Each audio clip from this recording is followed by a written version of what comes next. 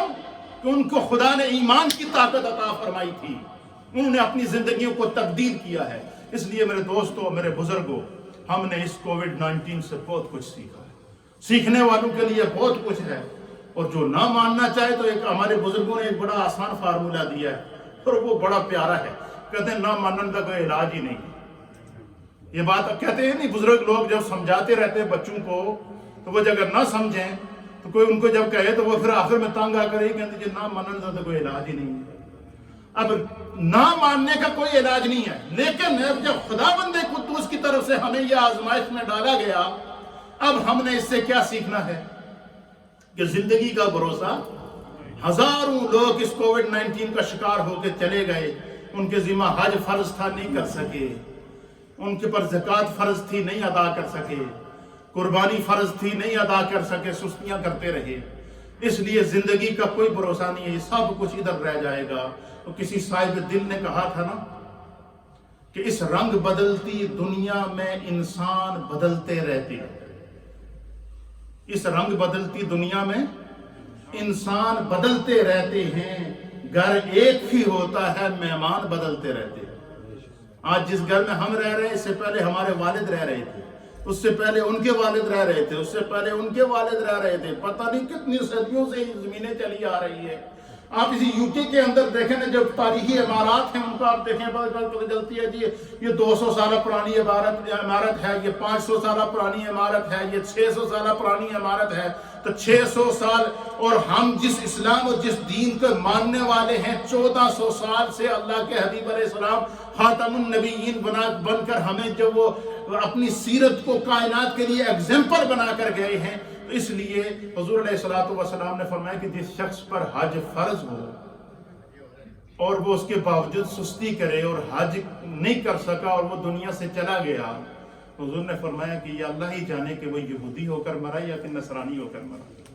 اس لیے ہمیں اس سے سیکھنا چاہیے کہ جو ہے وہ ہماری زندگی میں کہاں کوتاہیاں ہیں. یہ جتنی بھی آزمائشیں آتی ہیں، یہ بندہ مومن کو اس کے گناہ کے اوپر اللہ کی طرف سے سرزنش ہوتی ہے، یہ خدا کی طرف سے ایک پکڑ ہوتی ہے، یہ اللہ رب العالمین کی طرف سے ایک اشارہ ہوتا ہے کہ اے میرے بندے اس کے اندر سستی نہ کر. اس لیے اس کووڈ-19 نے ہمیں بہت سارے اسباب سکھائے ہیں. اب یہ خدا کی آزمائش ہے، لیکن اسلام نے ہر چیز کا حل بتایا ہے. حل یہ بتایا ہے کہ دیکھیں یہ جتنا بھی وائرس آج پھیلا ہے، یہ آج سے 1400 سال پہلے یہ وائرس تھا، اس کی شکل اور تھی، نام اور تھا. آج کل ماڈرن دنیا ہے، انہوں نے اس کو کووڈ-19 کہہ دیا. اس سے پہلے ایسا وائرس آج سے 1400 سال پہلے حدیث کے اندر آتا ہے کہ نبی پاک صلی اللہ علیہ وسلم کے دور کے اندر ایک وائرس پھیلا تھا جس کا نام تھا طاعون. قرآن نے اس کو بیان کیا، حدیث کے اندر اس کا ذکر آیا. کیا نام تھا اس کا؟ اچھا، وہ وائرس چوہوں سے پھیلتا تھا. چوہوں سے وہ وائرس انسانوں میں نبی پاک آج سے 1400 سال پہلے منتقل ہوا، اور وہ وائرس بھی لا علاج تھا. یہ جانوروں سے جو انسانوں میں وائرس منتقل ہوتے ہیں، یہ اس میں سے وائرس وہ ہوتے ہیں جو بالکل لا علاج ہوتے ہیں، جن کا کوئی علاج نہیں ہوتا. اب جب وائرس پھیلا تو حضور علیہ السلام نے فرمایا کہ جس علاقے میں یہ طاعون کی بیماری ہے، سرکار دو عالم صلی اللہ علیہ وسلم نے فرمایا کہ اس علاقے کے لوگ کسی دوسری جگہ نہ جائیں، وہ وہیں رکیں. اور باہر سے جو آنے والے لوگ ہیں، اگر ان کو پتہ چل جائے کہ فلاں ایریے کے اندر طاعون پھیلا ہوا ہے تو وہ اس ایریے میں داخل نہ ہوں. پھر سرکار دو عالم صلی اللہ علیہ وسلم نے باقاعدہ خود بھی احتیاط کی، صحابہ کو بھی دیا، اور حضرت فاروق اعظم نے اس پر عمل بھی کر کے دکھایا. اس لیے یہ جتنی بھی چیزیں ہیں یہ، اور پھر بندہ مومن کو اس سے گھبرانا نہیں چاہیے. ہمارا تو ایمان یہ ہے کہ موت کا ایک دن مقرر ہے. صرف یہ دعا کرنی چاہیے کہ اللہ ہمیں ایمان کی سلامتی کے ساتھ اس دنیا سے اٹھا، کہ سلامتی ایمان کے ساتھ جو بندہ دنیا سے چلا گیا وہ دنیا کا سب سے بڑا امیر آدمی ہے، وہ دنیا کا سب سے بڑا دولت مند آدمی ہے، وہ دنیا کا سب سے بڑا صاحب ثروت آدمی ہے، اس نے دنیا میں سب سے زیادہ عزت اور کمائی ہے، کیونکہ اس نے ایمان سلامت لے کر دنیا سے چلا گیا ہے۔ اس لیے اس کووڈ-19 سے جو ہے بہت سارے ہمیں اسباق ملے ہیں۔ پہلا سبق ہمیں یہ ہے کہ ہم نے اپنی زندگی میں جو نماز کی سستیاں کی ہیں وہ آئندہ نہ کریں۔ دوسرا سبق یہ ہے کہ جس پر حج فرض ہے اس نے نہیں کیا ہے تو وہ کوشش کرے کہ جب تک خدا نے زندگی دی ہے وہ پہلے وہ فرض ادا کر لے۔ جس پر زکوٰۃ فرض ہے وہ ادا کرے، جس پر قربانی فرض ہے وہ ادا کرے۔ یہ سارے وہ فرائض ہیں جو حقوق اللہ کے اندر آتے ہیں، عبادات کے اندر آتے ہیں، اور زندگی خدا کی دی ہوئی ہے، اور اللہ تعالیٰ کی جب زندگی انسان کی اپنی ہے ہی نہیں، خدا کی امانت ہے، تو پھر ہمیں اس کے اندر کسی قسم کی سستی نہیں کرنی چاہیے۔ انشاءاللہ ہمیں ان چیزوں سے سیکھنا ہے۔ ابھی اذان ہوگی اور اذان کے فوراً بعد سنتیں ادا کی جائیں گی، اور پھر خطبہ ہوگا، اور پھر جو ہے وہ جمعہ ہوگا، اور جمعے کے بعد جیسے ہی نماز ہو جائے تو یہ سائڈ ڈور کھل جائیں گے، آپ کو یہ جو فائر ایگزٹ جتنے ہیں یہ کھل جائیں گے۔ آپ اپنا مسلح واپس پیک کریں، اس کو بیگ میں ڈالیں، اپنا شوز بیگ سے نکالیں، فائر ڈور سے اس روڈ پہ بھی نکل جائیں، اس روڈ پہ بھی نکل جائیں۔ اندر والے یہاں سے باہر مین ڈور کی طرف نہ جائیں، وہ ون وے ہے، اور اب آپ سائڈ سے نکل جائیں گے۔ یہ اللہ کا شکر ہے کہ خداوند قدوس نے ہماری مسجد بڑے زبردست اس کا محل وقوع ہے۔ یہ جب ہم نے گورنمنٹ کی طرف سے گائیڈ لائن آئی نا، تو یہ ہم نے مرتب کر کے اس کا ویڈیو کلپ بنا کے جب جاری کیا تو یہ ایک نہیں، اللہ کے فضل سے پورے UK نے ہماری مسجد کے سسٹم کو فالو کیا ہے۔ تو اس لیے آپ تمام دوستوں کی خدمت میں گزارش ہے کہ جو ہے وہ ان ہدایات پر عمل کریں۔ اللہ کی ذات کرم فرمائے گی انشاءاللہ۔ یہ مشکل وقت ہے، آتا ہے، مومن کے لیے آزمائشیں آتی رہتی ہیں، کٹ جاتی ہیں، لیکن قرآن نے یہ بھی کہا ہے کہ اپنے ہاتھوں سے اپنے آپ کو ہلاکت میں نہ ڈالو۔ اسلام نے جہاں اور ہمیں ہدایات دی ہیں، وہاں اسلام کی ایک ہدایت یہ بھی ہے کہ اسلام میں خودکشی حرام ہے۔ کیا ہے؟ بندہ اگر احتیاط نہیں کرتا ہے، اس میں یہ بھی بڑا ضروری ہے، ہم اس کو سمجھتے نہیں ہیں۔ مثلا میرے اندر میرا امیون سسٹم جو ہے وہ مضبوط ہے، یا آپ کا امیون سسٹم مضبوط ہے۔ آپ کو اگر کووڈ-19 نے حملہ کر دیا، آپ اس سے گزر گئے، لیکن آپ سے اگر وہ وائرس کسی دوسرے کو لگا تو جس طرح آپ کا یا میرا امیون سسٹم ہے اس طرح دوسرے کا نہیں ہے، اس سے جو پھیلے گا اس کا آگے اس طرح امیون سسٹم نہیں ہے۔ تو اس سے ہم نے ایک دوسرے کو پروٹیکٹ کرنا ہے، اور سب سے بڑی بات ہے کہ اپنے آپ کو پروٹیکٹ کرو گے تو دوسرے بھی پروٹیکٹ ہو جائیں گے۔ اللہ تعالی ہمیں دین کو سمجھنے